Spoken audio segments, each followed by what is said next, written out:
پورے 3.5 برس کے اندر آپ نے چن چن کر لوگوں سے بدلے لیے. آپ نے وہ کیسز بھی بنائے جو نہیں بنتے تھے. آپ نے ان پروجیکٹس پر بھی باس پرس کی جو پروجیکٹس جس کی ایک اینٹ نہیں رکھی گئی تھی. تو آپ نے گن گن کر اپنے سیاسی مخالفین سے بدلے لیے. آپ کے بہت سارے پرابلمز ہیں. اگر آپ جلد از جلد ان پر قابو پا لیں گے, اگر آپ اپنی انا کے بت کو توڑیں گے, انا سے نکل کر, اس دائرے سے, اس حصار سے نکل کر باہر آئیں گے اور ریئل ایشوز پر بات کریں گے بجائے اس کے کہ لوگوں کو ڈسٹریکٹ کرنے لگیں.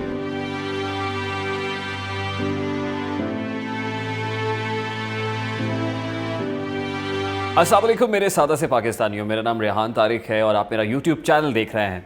گزشتہ روز کرمنل جسٹس سسٹم میں ریفارم سے متعلق ایک افتتاحی تقریب کا انعقاد کیا گیا اور اس تقریب سے میر ریاست وزیر اعظم اسلامی جمہوریہ پاکستان عمران خان صاحب نے خطاب کیا. خطاب کرتے ہوئے عمران خان صاحب نے کیا کہا, وہ کیا امپورٹنٹ پوائنٹر ہے جس پر مجھے آج کے اس ولاگ میں ڈسکشن کرنی ہے. سب سے پہلے خان صاحب کی وہ گفتگو آپ کے سامنے رکھتا ہے. دو چیزیں پہلے آئی تھیں. 622 میں نبی صلی اللہ علیہ وسلم ہجرت کر کے مدینہ گئے اور پہلے 5 سال بڑی مشکل سے امت مشکلوں کا سامنا کرنا پڑا, سروائیو کیا, کوئی خوشحالی نہیں تھی. لیکن ان 5 سالوں کے اندر 2 چیزیں اسٹیبلش کر دی انہوں نے. ایک قانون کی بالادستی. تو آپ نے سنا خان صاحب یہ کہہ رہے ہیں کہ ہجرت مدینہ یعنی 622 ہجری جب اللہ کے نبی حضرت محمد صلی اللہ علیہ وآلہ وسلم مکہ المکرمہ سے مدینہ ہجرت کر گئے تو پہلے 5 سال بڑے مشکل تھے. وہ کچھ خوشحالی کے سال نہیں تھے, بڑی مصائب تھے, بڑی تکلیفیں تھیں اور بڑے پرابلمز تھے. اور اس کا کمپیریٹیو انالیسس وہ ڈرا کر رہے ہیں نئے پاکستان سے. دیکھیے قطع نظر اس بات سے, اس پہ کوئی دو رائے نہیں ہے کہ اللہ کے نبی صلی اللہ علیہ وآلہ وسلم کو بخوشی مکہ چھوڑ کر نہیں گئے تھے, بلکہ ان کو اتنی تکلیفیں دی گئی تھیں, ان کو اتنا پریشان کیا گیا وہاں پر. طائف کے اوباش لڑکوں نے پتھروں سے لہو لہان کیا اللہ کے نبی حضرت محمد صلی اللہ علیہ وآلہ وسلم کو, خدا کے محبوب کو جس طرح سے پتھروں سے لہو لہان کیا, اور اللہ کے نبی نے اف تک نہیں کیا, بلکہ فرشتے آتے ہیں اور وہ کہتے ہیں کہ نبی صلی اللہ علیہ وآلہ وسلم اگر آپ یہ چاہیں محمد صلی اللہ علیہ وآلہ وسلم تو ہم یہ 2 پہاڑوں کو آپس میں ملا نہ دیں. تو انہوں نے کہا نہیں, ہو سکتا ہے کہ ان کی اگلے آنے والی نسلیں جو ہیں اللہ تعالیٰ ان کو ہدایت دے دے. تو اللہ کے نبی جب مکہ المکرمہ ان حالات میں چھوڑ کر مدینہ جاتے ہیں اور پھر ریاست مدینہ کا قیام ہوتا ہے, پھر کس طرح انصار اور مہاجرین کو ہاتھ پکڑ کر بھائی بھائی بنا دیا جاتا ہے, مواخات مدینہ دیکھا جاتا ہے. اللہ کے نبی صلی اللہ علیہ وآلہ وسلم نے ریاست مدینہ کے لیے جو پرنسپلز طے کیے, جو بنیاد رکھی, اس بنیاد کو دیکھنے کی ضرورت ہے. اور پھر یہ تو آپ کہہ ہی نہیں سکتے کہ پوری کائنات کے اندر مصائب یا مشکلات جو ہیں وہ بڑھ گئیں, بلکہ پوری دنیا کے اندر جو وجہ تخلیق کائنات ہے, جن کی وجہ سے پوری کائنات ہے, جب وہ آئے تو اس وقت زمانے بھر کے اندر جو جہالت کے اندھیرے تھے وہ چھٹ گئے اور زمانہ پر نور ہو گیا. زمانہ جو ہے وہ روشنی سے منور ہو گیا اللہ کے نبی کی موجودگی کی وجہ سے, کیونکہ آپ تو وجہ تخلیق کائنات ہیں. اور وہ اپنی قسمت پہ کیوں نہ ناز کرے کہ جو اللہ کے نبی صلی اللہ علیہ وآلہ وسلم کے دور میں اس دنیا میں آیا, یعنی ان کے صحابہ کرام رضوان اللہ اجمعین. اور ظاہر ہے اللہ تعالیٰ ان سے راضی ہوا, اللہ کے نبی کے ساتھی تھے. آج یہ کمپیریٹیو انالیسس ڈرا کرنا کہ جیسے مشکل حالات اس وقت تھے 622 ہجری میں, ویسے ہی مشکل حالات آج ہیں. جو اس وقت زمان و مکان جو تھا آج بھی وہی ہے. مجھے اختلاف اس چیز سے کہ یہ کمپیریزن ڈرا کرنا ہی بڑا عجیب سی بات لگتی ہے, مجھے غیر منطقی, مجھے بڑی ہی ان آرتھوڈاکس, کیا انتہائی احمقانہ سی بات لگتی ہے کہ اللہ کے نبی صلی اللہ علیہ وآلہ وسلم جو ریاست مدینہ بنانے کو لیڈ کر رہے تھے, جو اس وقت جو ہے وہ پرنسپلز طے کر رہے تھے, اور پھر ان کے رائٹ لیفٹ جو لوگ تھے صحابہ کرام رضوان اللہ اجمعین تھے, اللہ تعالیٰ جن سے راضی ہوا, ایسے برگزیدہ لوگ. اور آج جب آپ ریاست مدینہ بنانے کی بات کرتے ہیں اور انڈر یور نوز اشرافیہ ہے, آپ کی سوسائٹی ایلیٹ کیپچرڈ ہے, آپ کے اپنے لوگ ہیں, گندم مافیا, چینی mafia, energy mafia, urea mafia جو کھاد کو غائب کر دیتے ہیں, جو ہورڈنگ کرتے ہیں, جو بلیک مارکیٹرز ہیں, ایسے لوگ ریاست مدینہ بنائیں گے یا ایسے لوگ بنیاد رکھیں گے اس ریاست کی جو ریاست مدینہ کی تصویر یا تشبیہ نظر آئے گی. تو میرے سادہ سے پاکستانیوں, جو میں کہنا چاہ رہا ہوں وہ یہ ہے کہ جب بھی کسی لیڈر پر, جب کسی رہنما کے اوپر کوئی برا وقت آتا ہے تو دیکھا یہ گیا ہے, صرف پاکستان میں نہیں, پاکستان میں بھی بہت سے ایسے لیڈرز ہیں, میرا خیال ہے کہ میں انگلیوں پہ گن سکتا ہوں, میں بتا سکتا ہوں آپ کو وہ کون لوگ ہیں, لیکن پوری دنیا کے اندر وہ رجب طیب اردگان ہوں, وہ ڈونلڈ ٹرمپ ہوں, وہ نریندر مودی ہوں, سب سے ایزی کارڈ جب آپ کے اوپر مشکل آتی ہے, جب پریشرائزڈ ہوتے ہیں آپ, جس وقت آپ فرسٹریشن کے عالم میں ہوتے ہیں, جس وقت غم بھی ہوتا ہے, جس وقت مایوسی بھی ہوتی ہے, تو سب سے امپورٹنٹ کارڈ اور اہم کارڈ اور مفید کارڈ جو کھیلا جاتا ہے وہ ریلیجس کارڈ ہوتا ہے, وہ مذہب کا کارڈ ہوتا ہے. آپ مذہب کا کارڈ استعمال کرتے ہیں.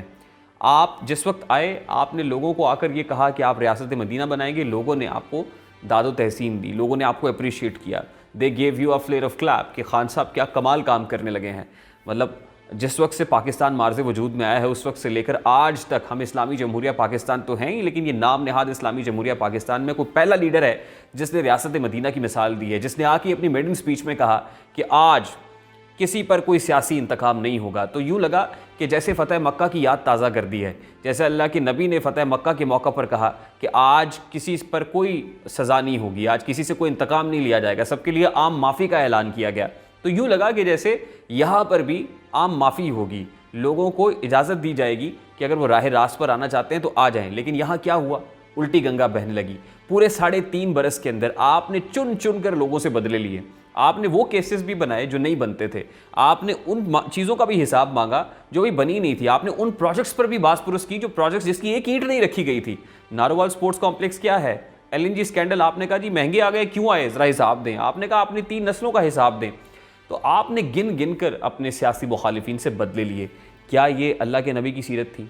کیا یہ فتح مکہ کے موقع پر ایسا ہوا تھا؟ جو اعلانات آپ نے کیے تھے, جو وعدے آپ نے دعوے کیے تھے, بالکل ان کے برعکس تو آپ کام کر رہے ہیں. تو میرے میر ریاست, میں پیار سے میر ریاست کہتا ہوں کیونکہ آپ ریاست مدینہ بنانے کی بات کرتے ہیں, تو میر ریاست محترم وزیر اعظم اسلامی جمہوریہ پاکستان عمران خان صاحب, اگر آپ یہ محسوس کر رہے ہیں کہ ڈس پوائنٹ ان ٹائم آپ بہت فرسٹریٹڈ ہیں, بہت پریشرائزڈ ہیں, اور لوگ آپ کو اس لیے اب پھر آپ کا ساتھ دینے لگیں گے یا مروب ہو جائیں گے آپ کی اس گفتگو سے کہ اصل میں آپ ریاست مدینہ بنا رہے ہیں, اور ریاست مدینہ میں بھی پہلے 5 سال بہت چیلنجز تھے, اور آپ یہ کہنے کی کوشش کر رہے ہیں کہ آپ کو مزید 5 سال دیے جائیں کیونکہ اگلے 5 سال بہت بہتر ہوں گے, تو میرا خیال یہ خام خیالی ہے. یہ ایک نیریٹو ہے, ایک بیانیہ ہے جو بنانے کی کوشش کی جا رہی ہے, اور اس بیانیے کے اندر ہم نے صدارتی نظام کی آوازیں بھی سنی, ون مین شو کی آوازیں بھی سنی کہ اصل میں سسٹم ٹھیک نہیں ہے. آج عدالتوں پر لان تان ہو رہی ہے, آج پروسیکیوشن سسٹم پر لان تان ہو رہی ہے, آج رول آف لا پر لان تان ہو رہی ہے کہ رول آف لا اس سوسائٹی کے اندر نہیں ہے, آج ایلیٹ کیپچر کی بات ہو رہی ہے, آج یہ کہا جا رہا ہے کہ اصل میں یہ تو معاشرے کی ناسور ہیں, یہ چیزیں یہ تو معاشرے کی جڑوں میں سرایت کر چکی ہیں, بنیادوں میں سرایت کر چکی ہیں. لیکن میرا سادہ سا سوال آپ سے یہ ہے کہ آپ تو انہی چیزوں کا کلا کما کرنے کے لیے, ان کا خاتمہ کرنے کے لیے آئے تھے. آپ تو حکومت میں آئے ہی اسی لیے تھے کہ آپ نے مافیا سے لڑنا ہے, آپ نے کرپٹ عناصر سے لڑنا ہے, آپ نے رول آف لا قائم کرنا ہے, آپ نے غریب اور امیر کا پاکستان ایک بنانا ہے, 2 نہیں 1 پاکستان کے نعرے کے تحت آپ آئے تھے. لیکن ابھی اس فرسٹریشن کے اندر خدا را مذہب کا استعمال نہ کریں, مذہب کارڈ کا استعمال نہ کریں, کیونکہ جو ریفرنسز آپ دینے کی کوشش کرتے ہیں سم ٹائمز وہ آؤٹ آف کانٹیکسٹ ہوتے ہیں. پوری دنیا کے اندر یہ ہوتا ہے, لیکن اگر آپ ریاست مدینہ کا نام لے کر خدا نہ خواستہ ریاست مدینہ پر اس طرح کی باتیں کریں گے اور ایسے ایسے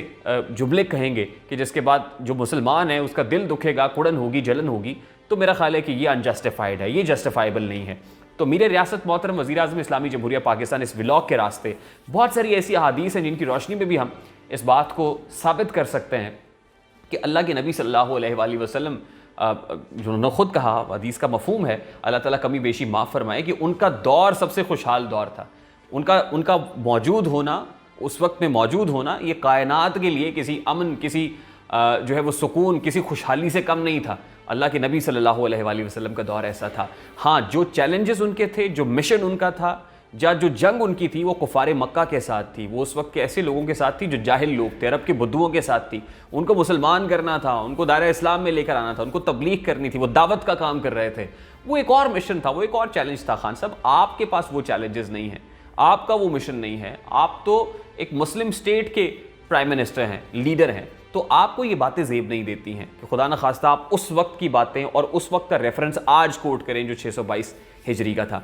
آپ کے بہت سارے پرابلمز ہیں, اگر آپ جلد از جلد ان پر قابو پا لیں گے, اگر آپ اپنی انا کے بت کو توڑیں گے, انا سے نکل کر, اس دائرے سے, اس حصار سے نکل کر باہر آئیں گے اور ریئل ایشوز پر بات کریں گے بجائے اس کے کہ لوگوں کو ڈسٹریکٹ کرنے لگیں, تو that would be better for you. تو میرے اس ولاگ کے راستے صرف میں سادہ سے پاکستانیوں کو یہ بتانا چاہتا ہوں کہ جب وہ کہتے ہیں کہ گیدڑ کی موت آتی ہے شہر کی طرف بھاگتا ہے, تو اس وقت فرسٹریشن کا عالم ہے, مایوسی کا عالم ہے, اور ایسے میں یہ جو کارڈز کھیلے جا رہے ہیں, تو میرے سادہ سے پاکستانیوں آپ ضرور چوکنا رہیے گا. اگر اس بات سے آپ اتفاق کرتے تو کامنٹ کر کے ضرور بتائیے گا, اگر آپ اس سے اتفاق نہیں کرتے تو بھلے اس کو لائک نہ کیجیے گا، اور اگر اتفاق کرتے ہیں تو اس کو لائک کر دیجیے گا، لائک کرے تو شیئر کرنا مت بھولیے گا، اور آپ نے ہمارے چینل کو سبسکرائب نہیں کیا ہے تو سبسکرپشن آن کرتے ہوئے ذرا دیر نہیں لگتی۔ مجھے ریحان طارق کو اجازت دیجیے، اپنا بہت سارا خیال رکھیے گا، اللہ حافظ۔